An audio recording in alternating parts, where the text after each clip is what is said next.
భగవద్గీత అధ్యాయం 1 శ్లోకం 1.21 అర్జున ఉవాచ హృషీకేశం తదా వాక్యం మిదమాహ మహీపతే సేనయోరుభయోర్మధ్యే రథం స్థాపయ మేచ్యుత. తెలుగు అర్థం: తన సారథిగా ఉన్న అచ్యుత శ్రీకృష్ణను పిలుపునిచ్చి అర్జునుడు అన్నాడు, ఓ అచ్యుత, శ్రీకృష్ణ, రెండు సైన్యాల మధ్యలో నా రథాన్ని నిలిపేయి. ఒకసారి నేను ఆ యుద్ధభూమిలో నిలబడి యుద్ధం చెయ్యదలచిన వారిని చూడగలను.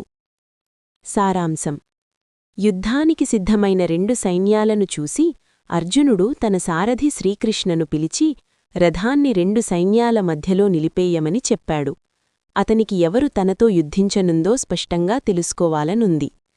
ఈ క్షణం అర్జునుని మనసులోని భయాన్ని, మానవీయ సంకటాన్ని ప్రదర్శిస్తుంది.